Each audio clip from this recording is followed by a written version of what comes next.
Thanks again for joining us in this sales leadership podcast. This new session today, we're going to be talking into more details when it comes to shifting from product to value and solution selling.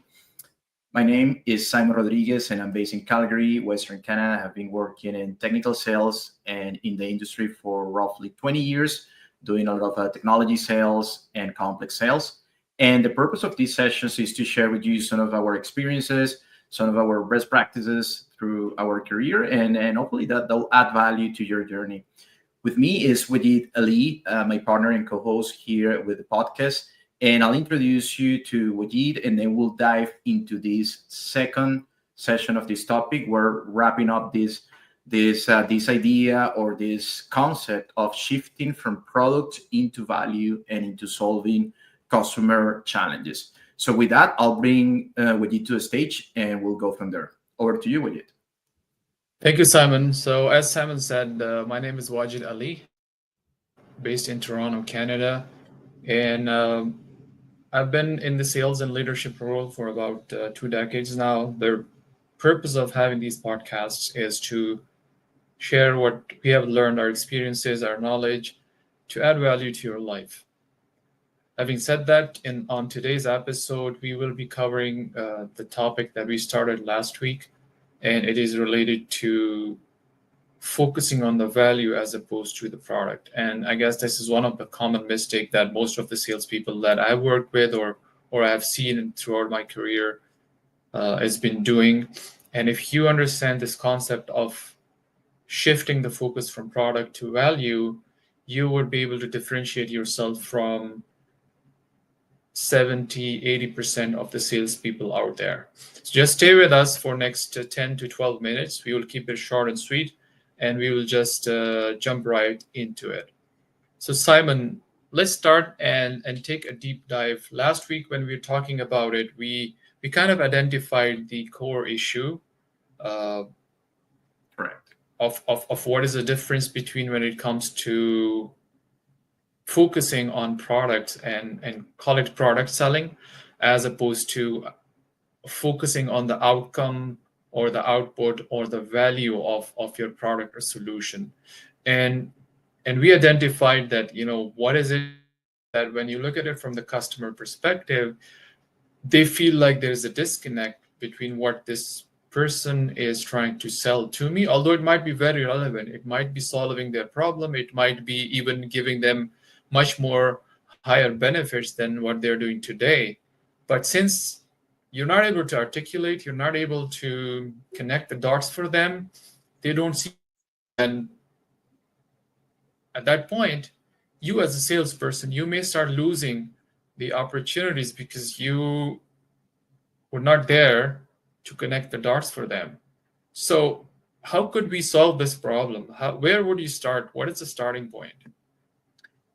Well said, Wajid, and thanks for the summary. And that was the starting point, I think, of our discussion from last week, is understanding where is the difference between focusing on the product as opposed to focusing on the outcome, the value, the perceived value that the customer is getting from the solution. And I think that's the key when you look at it is, and to your question, how do we change that, or how do we fix that approach?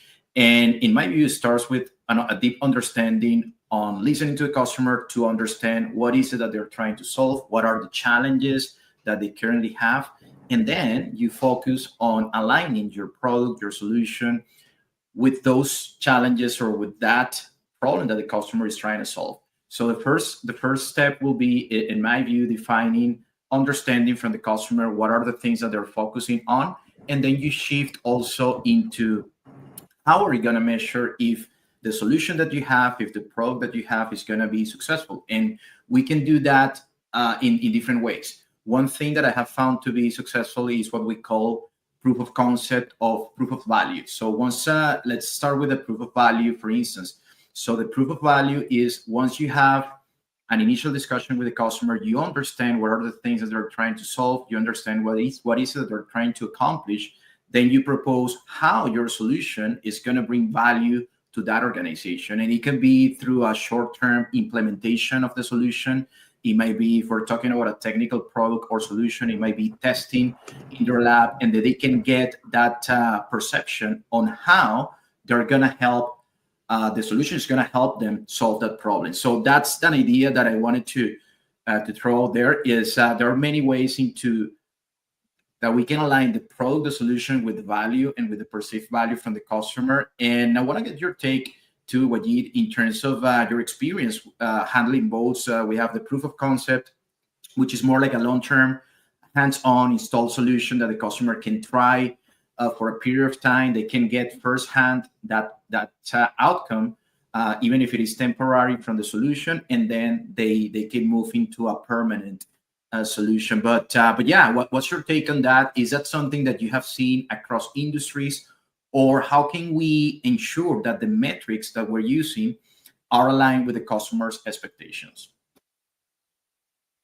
Yeah, you're right. That's something that is, I guess, common practice with the more tenured salespeople, because they have been through, call it, they've learned through their experiences, that one of the way to connect to the customer, one of the ways to connect to the customer, or to connect to the customer's problem, or maybe show them the value of what is being presented to them, is utilizing the proof of concept, proof of value method. And in most cases, it works, because again, you are trying to help the customer connect the dots for them so that they can see the value or the perceived value. And then if they see it, then they can start implementing it. So of course, that's one of the way of doing it.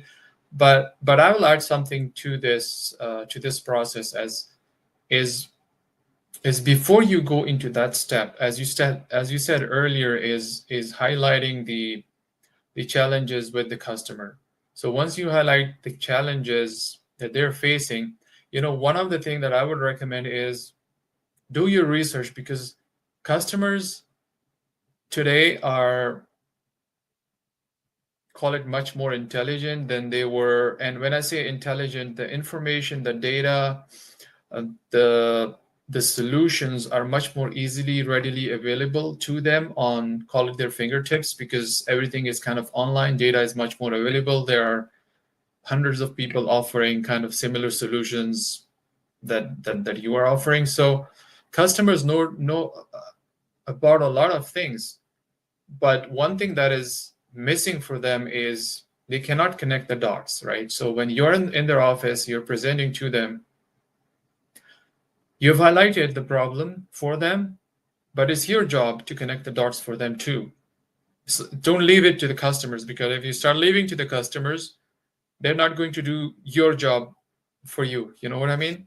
So it's your job as a salesperson to connect the dots for them. And once you start doing it, it might be hard or difficult in the beginning, but once you start doing it, you start feeling more confident and you start feeling more empowered, and then you can call it, scale this process to much more higher level or much more greater number of customers. So that's what I would like to add there. But a question for you would be, in this case, what would you recommend to sales leaders that lead sales team today, right? We're talking about the problem here. It's a common problem that we see all the time. Mm-hmm. So Right. what would you recommend the sales leader? What do they need to do to overcome this problem within their teams? Yeah, that's a good point. And one thing I will recommend, always suggest, is for sales leaders to embrace that customer centricity, that customer centric approach with their teams. Meaning, it's not about how great our products or our solutions are; it's about how well can we understand the customer.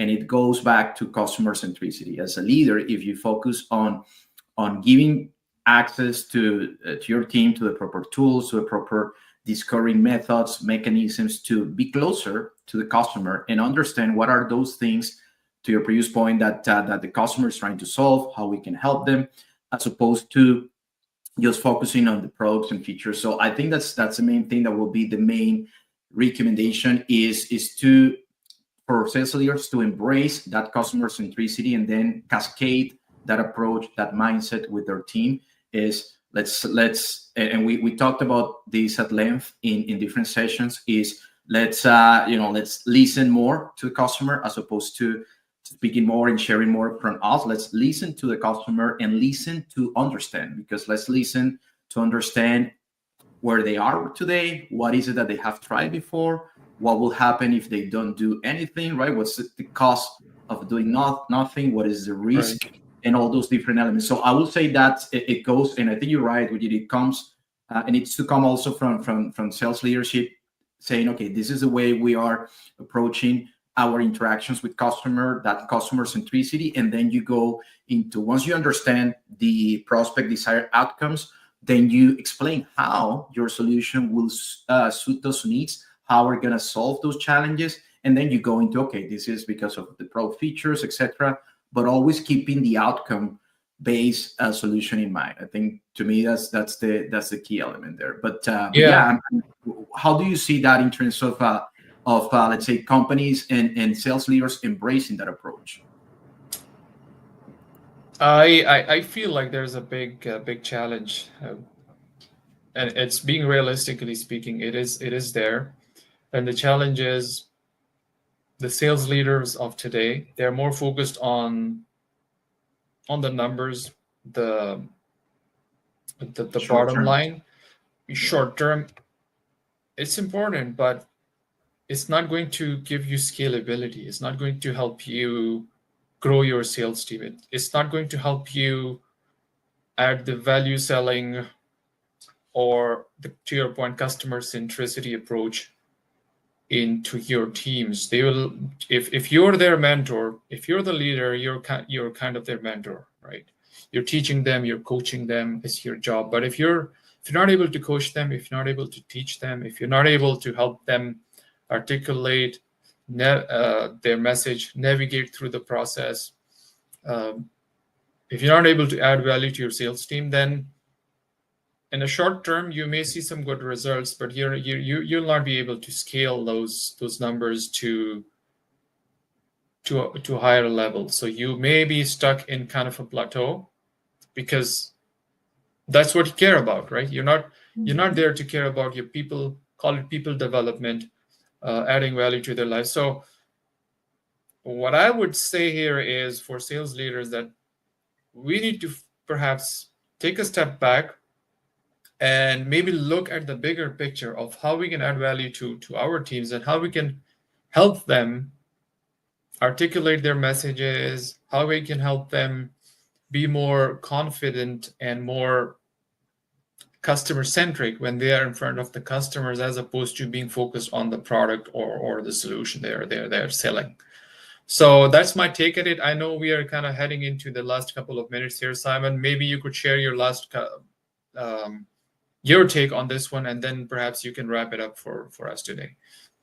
Certainly, I'll say the main takeaway is, as we touch on, is understanding, right? Understanding on to your point, in terms of centricity, in terms of helping the customer to navigate a journey or going through a challenge that they're trying to solve. If we start the process with the customer in mind, that's going to help us, as you described before, connecting the dots and helping the customer connect the dots by themselves too, right? Like, okay, this is how we understand that this is your challenge. This is how we see our solution is going to solve this particular challenge. And this is the way to measure it. That's another important thing, metrics.